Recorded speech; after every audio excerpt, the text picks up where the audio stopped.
మాజీ ముఖ్యమంత్రి వైఎస్ జగన్మోహన్ రెడ్డి గారి మీద వైసీపీ కార్యకర్త సింగయ్య ప్రమాదవశాత్తు చనిపోయిన సంఘటనకు సంబంధించి కేసు పెట్టడమే కాదు, తన బుల్లెట్ ప్రూఫ్ వెహికల్ సీజ్ చేశారు.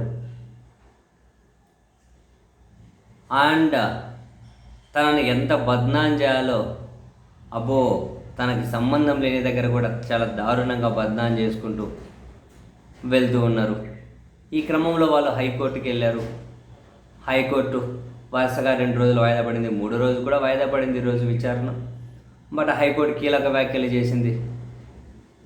ప్రమాదమే జరిగి ఉంటే ప్రయాణికుల మీద కేసు పెట్టడం ఏంటి, ప్రయాణికులు ఎట్లా బాధ్యత వహిస్తారు, ఇవేం కేసులు అని ప్రభుత్వ న్యాయవాదులు మళ్ళీ సమయం అడిగారు. తదుపరి విచారణ జూలై 1కి వాయిదా పడింది. ఇన్నిసార్లు ప్రభుత్వ న్యాయవాదులు ఎందుకు వాయిదా అడుగుతూ ఉన్నారు అంటే, దీనికి సంబంధించి డాక్యుమెంట్స్ ప్రొడ్యూస్ చేయడం కోసం. వీళ్ళ దగ్గర ఏవి ఆధారాలు పెద్దగా లేవు అని చెప్పి అయితే అటువైపు న్యాయవాదులు అంటూ ఉన్నారు. ఇప్పుడు ఆధారాలు సేకరించే పనిలో ఉన్నారు అని, ఏదో విధంగా జగన్ గారికి ఇది ముడిపెట్టే విధంగా ఇంకేవైనా కనుక అడిషనల్ ఎవిడెన్స్ ప్రొడ్యూస్ చేయాలి అని. ఇందులో భాగంగానే జగన్మోహన్ రెడ్డి గారి బుల్లెట్ ప్రూఫ్ వెహికల్ ఉంది కదా, సీజ్ చేశారు కదా.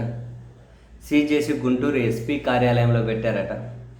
ఈరోజు అధికారులు జగన్ గారి బుల్లెట్ ప్రూఫ్ వెహికల్కి ఫిట్నెస్ టెస్ట్ చేశారు. అవును, కోర్టుకు సబ్మిట్ చేయాలి ఏదో ఒకటి, మరి డాక్యుమెంట్స్ కావాలి కదా. ఫిట్నెస్ టెస్ట్ చేశారు. ఆ టెస్ట్ ఫలితాలు ఏంటి అన్నది నేరుగా కోర్టుకి ఇస్తారట. మరి ఏముంటాయో తెలియదు. మొత్తం మీద ఫిట్నెస్ టెస్ట్ అయితే ఆయన కారుకు చేశారు. సో జూలై 1కి వాయిదా పడింది. అప్పటి వరకు కావాల్సినవన్నీ కూడా ప్రిపేర్ చేసుకుంటూ ఉన్నారు. కోర్టు ముందు నిలబడుతుందా లేదా తర్వాత సంగతి. అయితే ఇక్కడ మనం 2 విషయాలు, నిన్నటికి నిన్న ప్రభుత్వం జగన్ భద్రతకు సంబంధించి వాళ్ళు రిలీజ్ చేసినటువంటి ప్రకటన ఏంటి, జగన్ ఎక్కడికి పోతే అక్కడికి 600, 700 మంది పోలీసులను పెడుతున్నాం, 10 రోప్ పార్టీలు, 15 రోప్ పార్టీలు, 16 రోప్ పార్టీలు పెడుతూ పోతున్నాం అని చెప్పారు. నిజంగానే జగన్మోహన్ రెడ్డి గారి వెహికల్లో ఒక్క రోప్ పార్టీ పెట్టిన ఆయన వెహికల్ చుట్టూ ఈ ప్రమాదం జరిగేదా? వాస్తవానికి ప్రభుత్వం నిజంగానే కాసింత కఠినంగా ఉన్న ఈ పదం సిగ్గుపడాలి కదా. ఒక మాజీ ముఖ్యమంత్రికి భద్రత ఇవ్వలేకపోతున్నారా? ఆయన కారు చుట్టూ ఒక రోప్ పార్టీ ఇవ్వలేకపోతూ ఉన్నారా? ధర్మమా అలా చేయడం? వాళ్ళు సిగ్గుపడాలి. పైగా అవన్నీ పక్కన పెట్టేసి బద్నాం చేస్తూ ఉన్నారు. ఇప్పుడు జగన్మోహన్ రెడ్డి గారి వెహికల్కి ఫిట్నెస్ టెస్ట్ చేస్తూ ఉన్నారా? ఒక జెడ్పీఎస్ సెక్యూరిటీ ఉన్న మాజీ ముఖ్యమంత్రికి బుల్లెట్ ప్రూఫ్ వెహికల్ ఎవరు ఇవ్వాలి? ప్రభుత్వం ఇవ్వాలి. అవన్నీ ఎవరు చూసుకోవాలి? ప్రభుత్వం చూసుకోవాలి.